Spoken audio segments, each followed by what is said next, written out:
Muse with Simulation Theory. Hi, Coverkillernation. This one may divide some folks, and I'm getting that spoiler out of the way simply because we talked about drones a couple of years ago, and I kind of droned on about how great it was. Okay, that was a cheap joke. But Simulation Theory is the next offering, the newest offering from a band that are a bit of sonic pioneers. This is a group that doesn't necessarily turn the same trick twice. You might say that their first couple of albums are extremely similar without very much deviation, but if you listen closer, you would see that this was a band that was in its inception, in its adolescence, and eventually was becoming an adult. So they were honing their craft and making it a little bit better every step of the way. Once they did that, they decided to experiment a little bit and try to modify the sound even further to some mixed results. The second law, drones, nice. This one, oh boy. We start off with Algorithm, and Algorithm, it definitely exposes a listener to what the theme of this album is going to be. There's a lot of heavy synth use on this. This is one that's certainly trying to take the perspective and the sound of the 1980s and really smash it right into your face. You can see this with the music videos that you got for the singles off of this album, such as Thought, Contagion, or Dig Down. But it's something that now the music is able to collectively handhold alongside of it, and it's kind of a nice thing. Algorithm still feels like it has that trademark approach that Muse has, not necessarily taking the safe route with things, and instead trying to forge their own path. It's one that definitely has that computer age vibe to it, if you know what I mean. Listen to any 80s music and it sounds like there's a lot of electronic property, like it was trying to step along with the generation of home computing, which was becoming big during the 1980s. Again, hand-holding. It's something that's really went hand in hand. That makes sense. Well, going into the dark side, which is the second cutoff of this album, this is almost their take on Daft Punk. I don't know, it's a dancey song. It's got a dancey synth rhythm to it, and I just love this song. This song is absolutely fantastic. It's one that does have layers to it, but still at its heart feels extremely simple and doesn't try to go way too far. It instead just lets it exist, lets it breathe, and it makes you want to move. I saw Muse in 2017, and I was very surprised that at this concert, the amount that I wanted to move around or shout lyrics to the heavens. I didn't think that Muse was going to have that power over me, but they certainly were able to do so, and I remember that show very fondly based around that. The Dark Side reminds me of that, and it makes me feel like if I heard this song live, I would be just going bananas. I would be dancing around like I wasn't a heavy metal reviewer, I shouldn't like this stuff, people say, but I do. And it's a great song. Going into Pressure and Propaganda, though, then another aspect of this album starts to really come to, your eyes as opposed to just your ears.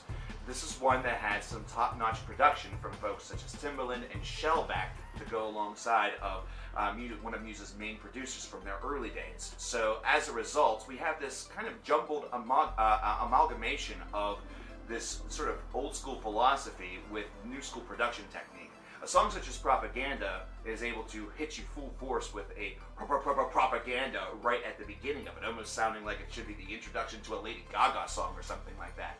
But eventually this composition does smooth out, and as a result, it ends up being a fairly decent song to listen to.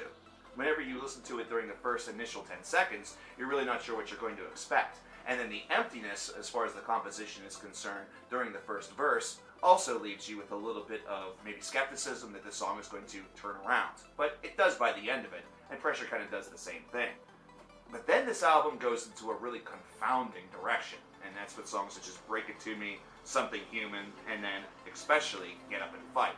These are songs that start to really bevy away from even some of the synth ideas that they were really aiming for during the first part of this album. Sure, the synths are still present and they are still heavily used, but instead the sound is starting to diminish, should I say, more and more into some contemporary pop territory, as opposed to really holding on to the synth pop idea or trying to forge something that was a little bit unique. Get Up and Fight is a track that definitely seems to illuminate that, at least to me. It's one that has just the overall rhythm, sound, and structure of a song by one of those feel-good bands, They have a guitar, they have a bass, they have a drum, they're singing little happy songs, and it's really contextually kind of boring. It's one that doesn't seem to go very far. You hear songs like this over and over again whenever you listen to a popular music station and you're not assaulted by all of the various instrumentation, fake or not, of pop music. This is the sort of soft rock song, if you really want to go that far, although that might feel like a real ambitious label that doesn't have that much credence or, that large of a foothold. This is definitely one of the weakest tracks off of the album, and it comes after Contagion, which already has a little bit more of that anthemic presence to it, so it does kind of bring the tone down. Some might like that. Personally speaking, I would have liked that they would have continued with the Contagion direction. And then Blockades kind of just feels like it exists, like it's just there. It's not that bad of a track, but it's also not really all that good. It takes up space, and not necessarily all that much space in your memory. It sort of just exists, and as a result, it's not that memorable. I guess that's what we're getting down to. Dig Down channels back into their Queen vibe, which is something that, of course, has never been a strange or new revelation to Muse fans or even anybody remotely familiar with the band. You can definitely tell that Queen was a big influence within all of their albums, or just their sound in general, and Dig Down showcases that once again. But then we get to The Void, the final track off of this album, and we have this strange sort of space melody. This is something that feels very Muse-like, almost like they decided for the last track to return to what sort of brought them to the dance a little bit. You'll notice there is a large sort of, distance to this song in particular. It's one that feels just as vast as the universe itself, and that's kind of the point. So it makes the track actually work. We're leaving this album, which has been able to conjure different emotions, that has made us dance, and has also made us scratch our head with an almost somber or, very fearful tone. One that feels like there's a ton of questions out there within the universe and not nearly enough answers. Instead, we're sort of just left to float around the universe endlessly, searching for something that we absolutely need in order to make our lives whole. But we don't actually find it. We need help. We need help in order to repair our broken country, or perhaps just our broken souls. And this is a song that, to end an album, especially one such as this one, is actually quite memorable. It's one that paints a very different scenario, or at least a very different tone, than what you've just heard for the first 10 tracks. And thusly, and also helped by the fact that it does sort of have some of that old school tone to it, it's a good song. It's one that actually I like to call back on quite a bit, and did during my playthroughs of this disc. So where are we really at with this band? Well, I want everybody to calm down, because I'm just going to get the score out of the way. That's why I'm saying calm down. I'm preparing you. It's a 15 out of 30. This is an average album at best. This is not one that is necessarily mind-blowing, but it also isn't a total suckfest. Those that I think that we're going the direction of saying this is an absolutely terrible album, maybe it's a terrible Muse album, but it's not a terrible, album overall. I mean, we've heard some real stinkers this year, Machine Head, but at the same time, this is a disc that seems a little bit confused as to its own themology, to its own structure. Was it something that was based around the more, synth pop or just pop production that we got on some of these songs, especially during the very curious middle half of this album? Or is it something where it's just maybe trying to be a little bit more than it actually is? It kind of was self-indulgent, and by being self-indulgent, it was also over-indulgent. There's a lot of questions and not a lot of answers, but the one thing that I will say is that Muse, they're sonic pioneers or explorers. Explorers is probably the better word. They're going to be fine. If you think that this review is going to be the reason why I never listen to Muse again, you're absolutely wrong.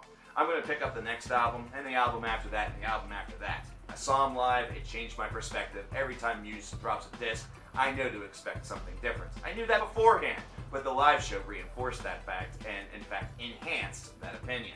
So this is a group that, even if they may have laid a dud with simulation theory in your mind, can come back and have something that's very, very different, but at the same time, also something that you prefer. That's kind of just as simple as it gets. There are some great songs on this album. Like I said, I absolutely adore The Dark Side. I found Algorithm to be just fine. I've come around to Propaganda, and the singles, Contagion and Dig Down, were both pretty satisfying to me, and The Void, I think, is excellent. So this wasn't a disc that was totally bad, but it had a lot of decisions that did totally confound me. So as a result, I liked about half of this album, so it's a 15 out of 30. The score makes sense. But again, those who are feeling like this is the end for Muse, don't be. don't feel that way. If anything, during the Simulation Theory tour, pick up a ticket and go see them live. It'll definitely change your mind. If it doesn't, then, well, I don't know what to do for you.